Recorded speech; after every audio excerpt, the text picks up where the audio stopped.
Gurukripa harmony ചാനലിലേക്ക് എല്ലാവർക്കും സ്വാഗതം. ഞാൻ ഇന്നിവിടെ തയ്യാറാക്കുന്നത് കോളിഫ്ലവർ പെപ്പർ ഫ്രൈ. അര കിലോ കോളിഫ്ലവർ നല്ലതുപോലെ കഴുകി വൃത്തിയാക്കിയതിന് ശേഷം ചെറുതായി കട്ട് ചെയ്ത് കുറച്ച് ഉപ്പും കുരുമുളക് പൊടിയും കൂടി ഇട്ടതിന് ശേഷം നന്നായിട്ട് മിക്സ് ചെയ്ത് മാറ്റി വയ്ക്കുക.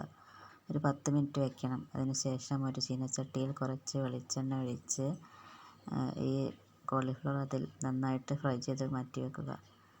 ഒരു പാൻ അടുപ്പത്ത് വെച്ച് അതിലേക്ക് കുറച്ച് എണ്ണ ഒഴിച്ച് കുറച്ച് കടുകിട്ടതിന് ശേഷം 2 ഉള്ളി ചെറുതായി കട്ട് ചെയ്ത് ഈ എണ്ണയിലേക്കിട്ട് മൂപ്പിക്കണം. അതിൽ ഇഞ്ചി, വെളുത്തുള്ളി, പച്ചമുളക് ഇതെല്ലാം ഇട്ടതിന് ശേഷം കുറച്ച് ഗരം മസാല, മല്ലിപ്പൊടി, ചിക്കൻ മസാല,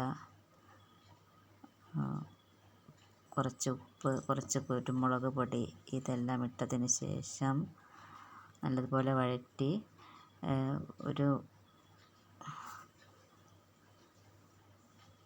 ഒരു മിനിറ്റ് നല്ലതുപോലെ ഇളക്കണം. അതിന് ശേഷം കുറച്ച് ഉള്ളിത്തണ്ട്, 3 ഉള്ളിത്തണ്ടുണ്ട്, അത് ഞാൻ കട്ട് ചെയ്ത് ഇതിലേക്ക് മിക്സ് ചെയ്തു.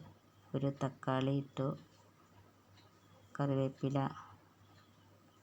മല്ലിച്ചപ്പൊക്കെ ഇട്ടതിന് ശേഷം നമ്മൾ മാറ്റി വെച്ച കോളിഫ്ലവർ ഇതിലേക്കിട്ട് നല്ലതുപോലെ ഇളക്കി യോജിപ്പിച്ച് ഒരു 5 മിനിറ്റ് വേവിക്കണം. അതിന് ശേഷം നമുക്ക് ചപ്പാത്തിയുടെ കൂടെയോ പത്തിരിയുടെ കൂടെയോ പൊറോട്ടയുടെ കൂടെയോ ഇത് കഴിക്കാവുന്നതാണ്. എല്ലാവരും ഒന്ന് ട്രൈ ചെയ്ത് നോക്കണം. നല്ല രുചിയാണ്.